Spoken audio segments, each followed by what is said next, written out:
Your words, not mine. In conclusion, because each of these populations, including transgender, traditionally has been marginalized by American society based on their gender, race, ethnicity, or status, they are often further distanced from and marginalized by society upon incarceration.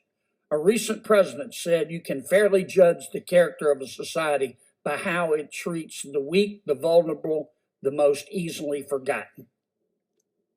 Did you say that?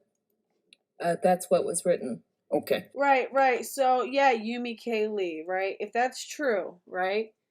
Then how do we feel about the black women at Edna Mahan Correctional Facility? How about we feel about the 2 black women at Edna Mahan Correctional Facility who were raped and impregnated? Because she's later going to say that you cannot give consent in prison. Or I'm not sure if it's her, but there's during another hearing that you cannot give consent for sex in prison, right? What about the 2 babies of color whose lives were destroyed as they were ripped out of the arms of their mothers within 24 hours of being born? A time that is so critical to bond with your mother. It's like, do you know that at that time at birth, babies don't realize that they're a separate being from their mother? They literally believe that they are still connected, that they are one creature. Do you know that that's part of the reason why babies usually say dada before they say mama? Because they don't really realize that they need to have a term for mama, because they think that mommy is a part of me, that me and mommy are sort of one unified being, and dada or daddy is the first main person in their life that they see as like a separate entity from them. They don't even realize that they need to know a term for mommy, because mommy is them.